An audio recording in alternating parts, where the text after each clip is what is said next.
apa itu tren. Ya. Seperti yang sudah kita ketahui, tren itu terdiri dari 3.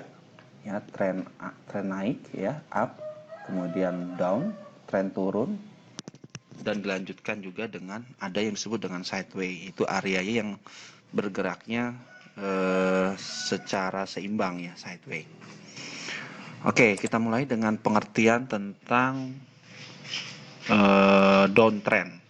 Ya, apa sih pengertian downtrend? Ya, kita lihat di sini. Ya, saya mulai dari TF monthly untuk memudahkan kita untuk melihat downtrend secara lebih jelas, ya. Ya, downtrend itu adalah puncak dan lembah yang semakin rendah. Ya, kita lihat di sini. Ya, ini puncak, ini lembah, ini puncak, ini lembah. Ya, kalau kita bisa tarik garis zigzag, ya, kita lihat di sini. Ini lembah, oke? Ini puncak. Ya. Kemudian dia bergerak turun. Nah, di sini membentuk apa? Lower low, ya. Lebih rendah. Nah, kemudian harga bergerak naik lagi di sini. Lanjut turun. Ya. Lembah, puncak, lembah, puncak, lembah. Jadi harganya semakin turun. Kalau kita tarik trend line, ya, ini juga semakin turun. Ya. Inilah pengertian downtrend. Nah, trend ini sendiri, ya, trend ini sendiri terbagi menjadi 2. Ada yang major trend, ada yang minor trend. Ya, kalau dari TF monthly sampai TF daily ini adalah major trendnya. Ya, sedangkan di H4 sampai ke bawah itu adalah minor trendnya. Ya.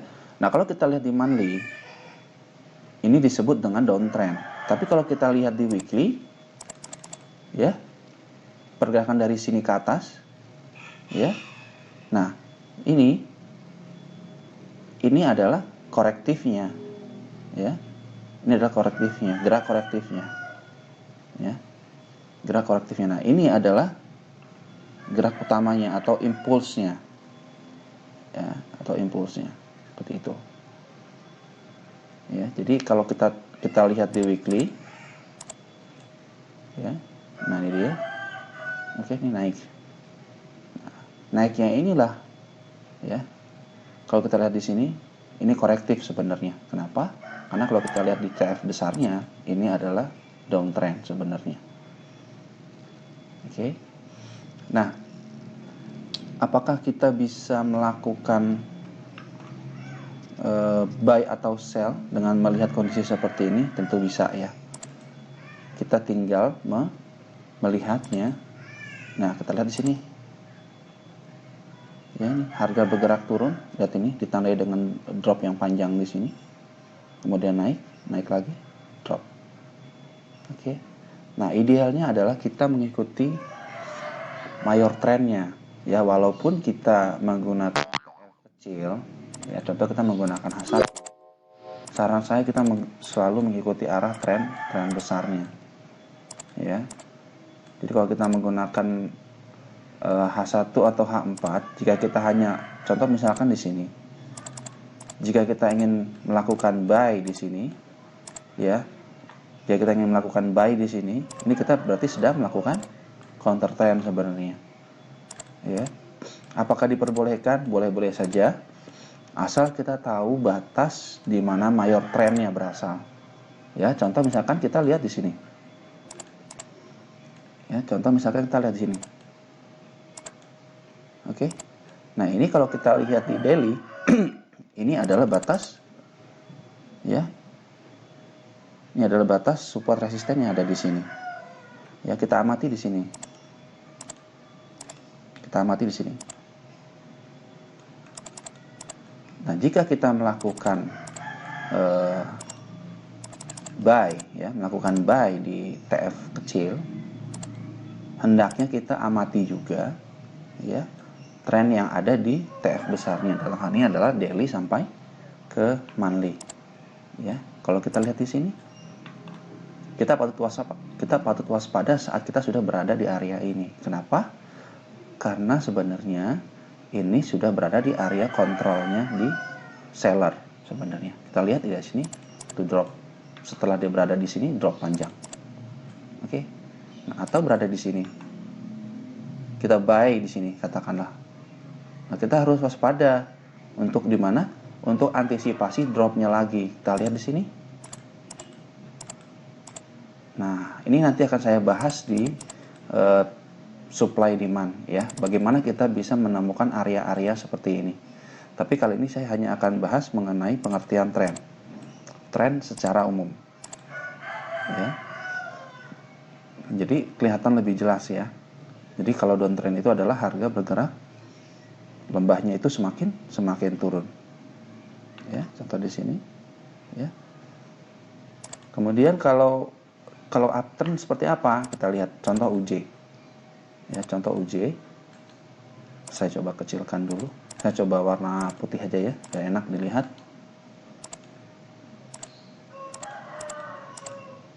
Oke, kita lihat di sini.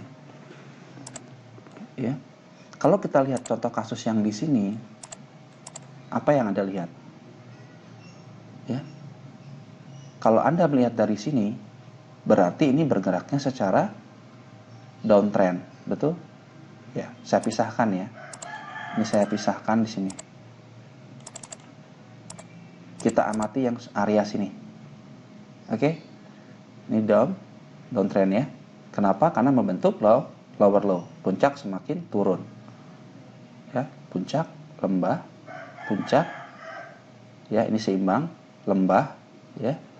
Lembahnya ini sejajar di sini, tidak membentuk lower low. Nah, di sini puncak, lembah. Nah, di sini dia sudah break lower low-nya ya. Oke. Sini. Turun. Puncak, lembah. Oke.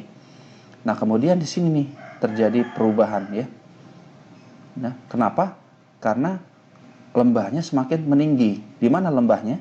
Ini lembah. Oke. Lembah, puncak, lembah. Oke, puncak. Oke, terjadi perubahan tren di sini. Oke. Nih. Ya, ini lembah, puncak. Nah, kemudian di break di sini. Ini sudah terjadi perubahan tren di sini ya. Oke. Lembah, puncak. Ya, kalau kita lihat dari perspektif di sini, kita melihat ini adalah uptrend. Ya, kalau kita juga dilihat di weekly, jelas ini juga uptrend. Jadi pengertian ini tergantung dari bagaimana kita melihat dari sisi mana. Ya, kalau kita melihat dari sisi sebelah kiri ini, maka akan terjadi downtrend.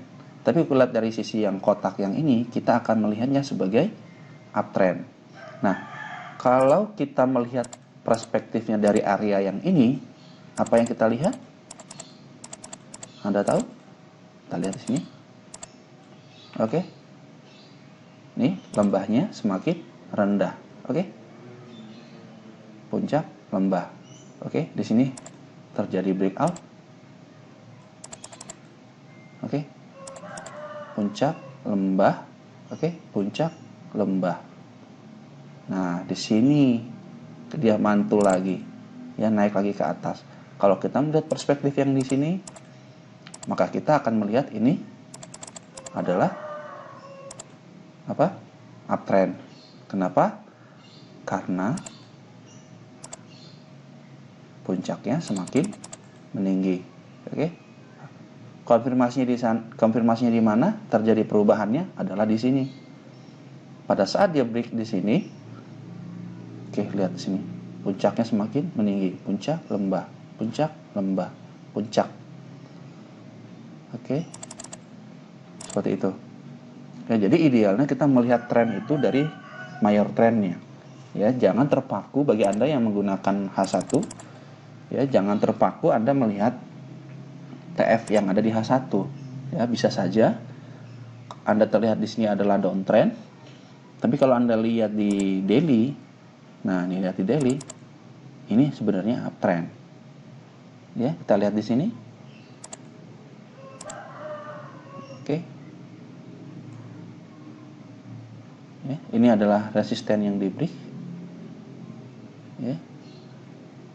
Kemudian dia sekarang berada di area ini. Apakah ini akan turun? Bisa iya, bisa enggak.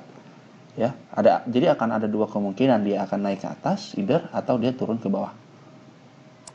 Ya, inilah.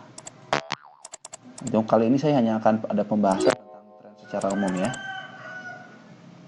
Oke, ini pengertian tren secara umum. Bagaimana pengertian tren menggunakan konsep supply and demand? Ya, tentu bagi Anda yang paham pengertian tren, jelas ya. Tapi bagi teman-teman yang mungkin baru mengerti tentang tren, ya baru paham tentang price action akan sedikit bingung. Ya, mereka juga kadang-kadang menyebutnya suka rancu gitu ya. Kalau saya lihat di H1 ini trennya down, tapi kenapa di daily dia uptrend ya? Nah, karena memang di setiap time frame itu akan berbeda-beda. Ya. Ya, kalau saya secara pribadi akan melihat gelombang besarnya, yaitu dari TF monthly sampai daily. Ya, saya akan melihat mayor trendnya. Oke, sekarang kalau bagaimana kita mengenali tren dengan konsep pemahaman supply and demand. Jadi kita melihat trennya itu secara real time. Oke. Kita melihat dengan perspektif yang berbeda dengan menggunakan konsep supply and demand. Ya. Nah, di sini saya akan sedikit perkenalkan sedikit konsep supply demand.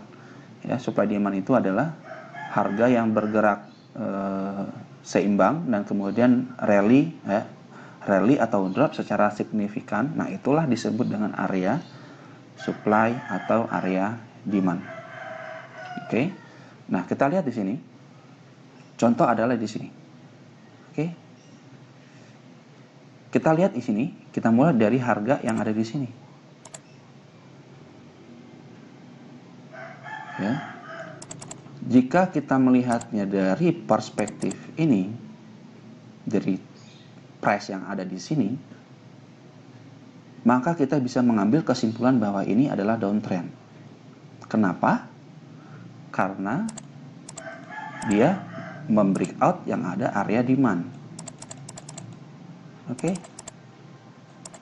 Perspektif dari ini, ya, dari area ini adalah downtrend. Ya, lihat reaksinya di sini. Ya, dia retrace. Oke, inilah yang disebut area supply. Ya, area sinilah kita sebut area supply. Ya, jadi kesimpulannya adalah saat harga, oke,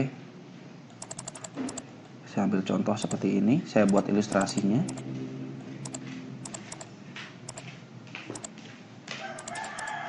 Ya, saat supply terbentuk, kemudian dia melakukan breakout area support atau area demand,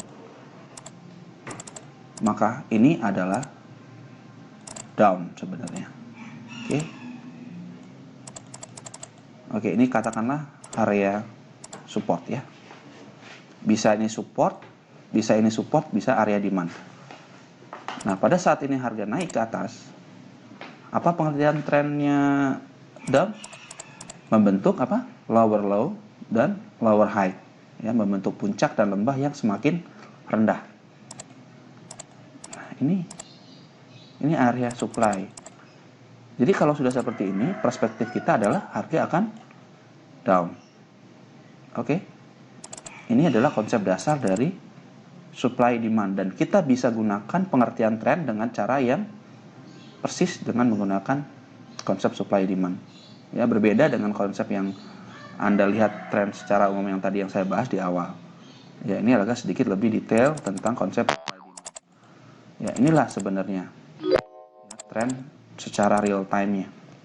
Oke, saya lanjut. Ini adalah downtrend jika melihat perspektif dari sini. Nah, bagaimana jika kita melihat perspektif dari yang lain? Oke, kita lihat di sini. Kalau Anda melihat perspektif yang ini, apa yang Anda lakukan? Anda akan melakukan apa? Buy, ya. Kenapa? Karena kita melihat perspektif yang ini dari kacamata yang ini ya, yang sebelah kiri. Oke? Ini menjadi acuan kita untuk melihat ini. Ya, ini yang menjadi acuan kita adalah di sini. Tapi yang di sini ya, ini adalah reaksinya. Ini adalah reaksi. Saya kasih warna biru, warna ini ya, aquamarine. Ya, saya kasih warna ini adalah untuk memudahkan kita. Nah, yang ini adalah reaksinya. Ya, kenapa? Ini kalau kita lihat dari perspektif yang ini adalah uptrend. Kita lihat kenapa? Lihat sini. Perhatikan, Anda perhatikan di sini. Dia break resisten ya. Oke, dia break resisten. Kemudian ini adalah reaksinya. Jadi kalau saya buat ilustrasinya kan seperti ini. Ya. Ini adalah downtrend. Kemudian ini ada area base. Nah, oke, apakah ini berlaku untuk TF kecil? Sama saja berlaku. Ya, sama saja. Contoh yang mudah ini adalah saya menggambarkan pergerakan TF monthly untuk memudahkan kita melihat secara keseluruhan. Nah, kalau dia bergerak begini, berarti kita bisa simpulkan bahwa harga sudah breakout. Apa pengertian dari uptrend? Puncak dan lembah yang semakin meninggi. Ya, itulah pengertian dari uptrend. Nah, kalau sudah seperti ini, maka ekspektasi kita harga akan naik. Oke. Akan seperti ini. Inilah contohnya. Perspektifnya. Tapi kalau kita lihat dari perspektif yang ini, maka ini adalah downtrend. Kenapa? Karena dia breakout yang ada di sini. Oke. Clear ya? Jelas ya? Jelas ya? Ini adalah uptrend untuk yang ada di sini. Ini adalah downtrend kalau Anda melihat dari perspektif yang ini. Ya, Anda perspektif ini. Kalau ini adalah perspektif yang ini. Nah, bagaimana kalau kita melihat kondisi sideway? Kondisi sideway adalah area yang ini. Saya delete ya. Mana area sideway? Ini area sideway. Nah, ya. Bergerak dalam kondisi balance kan? Betul tidak? Tidak kemana-mana kan? Kalau Anda melihat dari posisi yang ini, yang saya kasih garis yang ini seperti sebuah kotak ya. Betul? Kalau kita buatnya itu seperti gini. Ini seperti sebuah kotak yang nggak kemana-mana gitu. Oke. Ini area base kalau kita lihat. Nah, ini yang saya akan jelaskan, ini ada area sideway. Ya, bergeraknya bolak-balik di sini. Nah, keputusan dia akan break naik ke atas, maka akan terjadi trennya akan berlanjut. Kalau trennya berlanjut, maka perspektif kita adalah yang ini. Setuju? Oke ya. Tapi kalau ini turunnya ke bawah breakout yang ini, katakanlah dia breakout yang ini. Ya, katakanlah dia breakout yang di sini, maka perspektif kita adalah ini menunjukkan sudah turun ya. Membentuk lembah yang semakin rendah. Ya, membentuk lembah yang semakin rendah. Ya, seperti ini. Nah, kalau dia breakout ke atas, maka puncaknya akan semakin meninggi. Maka kita akan lihat ini sebagai uptrend. Kalau kita break di sini, maka ini menjadi acuan kita bahwa ini akan downtrend. Oke, seperti itu. Nah, ini Anda bisa bisa Anda praktekkan di TF kecil juga. Bahkan Anda lakukan bisa di TF weekly. Ya. Bahkan Anda bisa lakukan di TF weekly. Ya, weekly, daily, H4. Cuma Anda perlu ingat bahwa kalau Anda lihat di H1, ini akan perspektifnya adalah apa? Downtrend. Ya, kalau Anda melihat perspektifnya dari sini, dari H1. Ya, tergantung bagaimana Anda melihat pengertian tren. Ya. Oke. Kita lihat di sini. Ini harga drop turun. Lower low. Low-nya semakin merendah. Ya, puncaknya juga semakin rendah. Nah, di sini terbentuk apa? Base ya. Betul? Lihat area naik turun dalam keseimbangan. Kemudian drop di sini. Ya, kemudian di sini apa? Dia break ke bawah. Ya, bisa jadi turun. Ya, karena sudah break. Tapi sekali lagi, kalau ini breakout ke bawah, Anda harus hati-hati apa? Kalau dia turun ke bawah di sini, Anda harus lihat dulu apakah yang terjadi di TF daily atau H4. Jangan sampai dia breakout di sini membentuk lower low, Anda sell di area sini, tapi ternyata ini adalah area supportnya. Itu sangat berbahaya. Makanya perlu dilakukan top down analysis. Ya, perlu dilakukan top down analisis. Contoh di sini. Anda kira kalau di H1 ini Anda ini membentur lower low, kemudian Anda sell di sini Anda akan profit? Belum tentu. Kenapa? Karena tepat menghantam area support. Resisten become support. Anda lihat di sini. Ini support. Oke. Resisten break ke bawah. Ya, resisten ke bawah. Nah, kemudian di breakout. Nah, pada saat bisa di breakout, kemungkinan kemudian bisa jadi akan naik atau bisa juga akan turun, tergantung nanti. Ya, kita hanya bisa reaktif dibandingkan prediktif ya. Kita cukup amati apa yang terjadi di UJ di beberapa minggu ke depan. Oke. Cukup sekian dari saya tentang tren. Oke, assalamualaikum warahmatullahi wabarakatuh.